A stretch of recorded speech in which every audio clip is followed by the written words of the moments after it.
పేద ఆడపిల్లల చదువుల కోసం ప్రారంభమైన కేజీబీవి విద్యా సంస్థల్లో గత 18 సంవత్సరాలుగా ఫుల్ టైమ్గా పనిచేస్తూ హాస్టల్లో నైట్ స్టడీ అవర్స్ సైతం హాజరవుతూ విపరీతమైన పనిభారంతో పనిచేస్తున్న మహిళా ఉపాధ్యాయుల విలువైన సేవలను దృష్టిలో ఉంచుకొని వారిని రెగ్యులర్ చేయడం కానీ లేదా వారికి కనీసం ఎంటీఎస్ అంటే మినిమం టైం స్కేల్ అయినా అమలు చేయవలసిన అవసరం ఎంతో ఉంది అధ్యక్ష.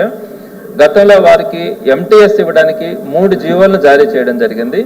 GO number 24, GO number 40, GO number 5. ఈ 3 ఇచ్చినప్పటికీ కూడా ఇంతవరకు వారికి ఎంటీఎస్ ఇంకా రావడం కానీ పరిష్కారం కావడం కూడా జరగలేదు అధ్యక్ష.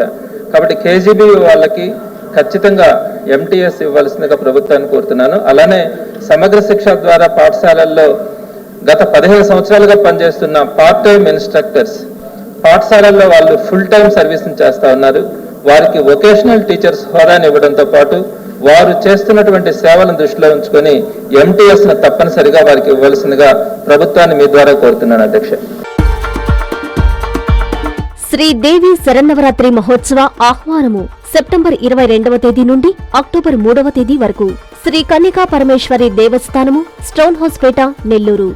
సెప్టెంబర్ 22వ తేదీ శ్రీ కాత్యాయని అలంకారము, 23వ తేదీ శ్రీ భవానీ అలంకారము, 24వ తేదీ శ్రీ బాలత్రిపుర సుందరి అలంకారము, 25వ తేదీ శ్రీ అన్నపూర్ణ అలంకారము, 26వ తేదీ శ్రీ రాజరాజేశ్వరి అలంకారము, 27వ తేదీ శ్రీ గాయత్రి అలంకారము, 28వ తేదీ శ్రీ ధనలక్ష్మి అలంకారము, 29వ తేదీ శ్రీ సరస్వతి అలంకారము, 30వ తేదీ శ్రీ దుర్గాదేవి అలంకారము.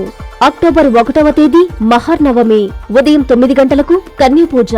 అక్టోబర్ 2వ తేదీ విజయదశమి సెమి పూజ, సాయంత్రం 7 గంటలకు నగరోత్సవము.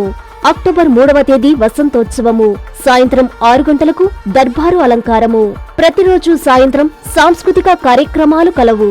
ఈ ఉత్సవములలో భక్తులందరూ పాల్గొని అమ్మవారిని దర్శించి తీర్థ ప్రసాదములు స్వీకరించవలసిందిగా కోరుచున్నాము.